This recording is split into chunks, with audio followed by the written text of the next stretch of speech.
You're Dr. Brown. On the night that I go back in time, you will be shot by terrorists. Please take whatever precautions are necessary to prevent this terrible disaster. In the 1985 classic Back to the Future, at a scene called the Twin Pines Mall, we will bear witness to a sudden surprise terrorist attack, perpetrated by a group of Muslim terrorists. The attack is at the Twin, which is a reference to the Twin Towers. When we turn the sign upside down, the digits on the clock read 911 or 911. The Twin Pines are a symbolic representation of the Twin Towers. Before the terrorist attack, the twins are present, but after the attack, the twins are gone, replaced with a single pine. This takes place on 9/11, where the twins are destroyed and replaced with a single tower, the One World Trade Building. Also at this scene, Doc shows us two stopwatches, both of which display encoded 9/11s. Is this only a coincidence? The pines are the towers, and this symbol system is confirmed in Back to the Future Part 2, where we see the twin pines appear again on a projection movie screen in Marty's future house. Marty's family gathers around the movie screen, and the twin pines actually morph into the twin towers. This is because the twin pines are the twin towers. The pines are the towers. Pines, towers. And the Twin Pines Mall is the Twin Towers Mall, which is why all the clocks here secretly say 9/11 and why there will be a Muslim terrorist attack resulting in the destruction of the Twin Pines, or the Twin Towers. But the appearance of the towers is not a random backdrop, as we can see the Statue of Liberty lurking just as secretly as the towers, making this scene a secret recreation of New York City, where Marty's family has gathered to stare at Ground Zero. Of these three characters staring at Ground Zero, one of them is completely upside down. But in the entire Back to the Future saga, this is the only time when an upside-down character will ever appear. The hint being given here is to observe the scene from his perspective by turning it upside down. But when doing so, the Twin Towers are clearly shown to be falling down. In the entire history of cinema, this scene of Back to the Future is the most literal depiction ever made showing the Twin Towers falling down. So how is it possible that this scene would occur in a story that already contains a terrorist attack by Muslims at the Twins on 9/11, where the Twins are the Twin Towers, which then execute Hollywood's best depiction of the Twin Towers' collapse? But Back to the Future doesn't just portray this attack, it develops into an elaborate warning about it. I could just go back early and warn him. I have to tell you about the future! Doc, about the future, you will be shot by terrorists. But Marty is carrying more essential information about the future. He knows the exact time and date that a tower will be struck. Save the clock tower! Save the clock tower! Don't forget to take a flyer. Save the clock tower! In a story we already suspect of being a 9/11 warning, how is it possible that this phrase appears on a flyer telling the future? Then, when the tower strike takes place, a giant flaming 9/11 is ignited in the street. Save the clock tower!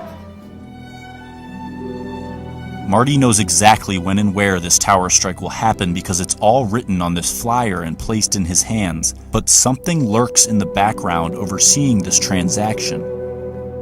But why does this symbol hover while Marty is forewarned about the tower strike?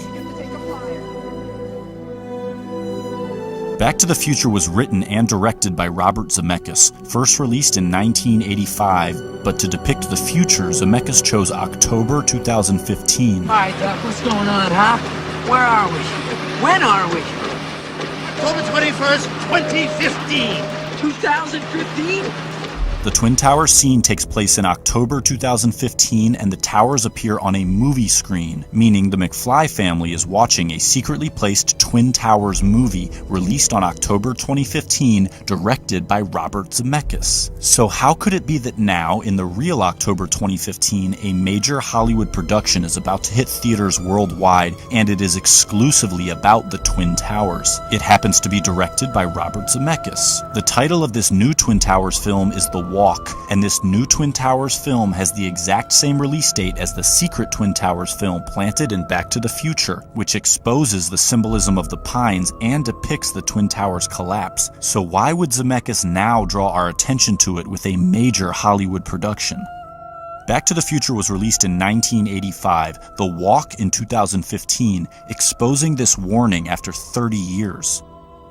Marty writes this warning into a letter. He seals it shut, intending for it to remain hidden for a specific amount of time. What's the meaning of this?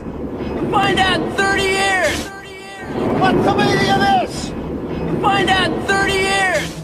The Walk is the reveal of the 9/11 warning, given to Doc while he is rigging a giant wire to the Twin Tower representing Clock Tower. Evening, Dr. Brown.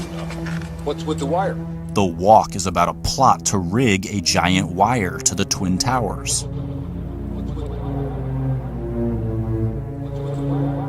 So Marty records the warning while Doc is rigging the wire to the tower. Marty tells Doc he will understand the warning in 30 years. Find out in 30 years! 30 years later, the director makes a movie about rigging a wire to a tower, the Twin Towers, because the warning within Marty's letter is about a terrorist attack at the Twin Towers. What's with the wire? What's with the wire? What's with the wire? What's with the wire? After rigging this wire, the tower strike takes place, and a Marty McFly from the future runs out onto the scene. He has just time traveled here from October 2015, the release date of The Walk. But in The Walk, standing on top of the Twin Towers, is Marty McFly. This Marty has arrived here from the exact date where this Marty is standing. The plot of The Walk is the tower wire rigging event that just took place at this scene. One Marty is standing on top of the Twin Towers, while the other Marty stands inside a giant flaming 9/11 in the wake of a tower strike. While simultaneously across town, another Marty witnesses a terrorist attack take place at the Twins, which are actually the Twin Towers, a fact we learned from the secretly placed Twin Towers movie released on October 2015. This movie is actually The Walk, which is why it has Marty McFly standing on top of the Twin Towers. What's the meaning of this? What's with the wire? What's with the wire? What's with the wire? What's with the wire? Find out in 30 years! Find out in 30 years! Doc! Doc! Doc! Doc! Doc! Okay, relax, Doc. It's me. It's me. It's Marty. No, it can't be. Just sent you back to the future. Oh, I know you did send me back to the future, but I'm back. I'm back from the future. Great Scott. The consciousness portal is opened by touching the 2001 monolith, the movie screen, as touching the two-dimensional screen dispels its three-dimensional guise, revealing how the images it portrayed were not actually real. One of those that use so many names that you forget your own. To touch the monolith is to be freed from the fabricated narrative portrayed on the screen or by film, finally seeing the illusion employed to paint audience perspective into a box. The screen as the 2001 monolith is present on Ground Zero in the form of the Millennium Hilton Hotel, which was intentionally built to mimic the 2001 monolith, the movie screen. As Marty opens this portal during the 9/11 scene splice amalgamation, he makes contact with the illusion by touching film via the film booth at the exact moment the portal opens. Then by touching film via the movie theater at the exact moment the portal opens. Again, to open the portal, Marty must touch film via the movie screen at the exact moment the portal opens, touching the screen, dispelling the illusion, opening the portal while enacting the 9/11 archetype.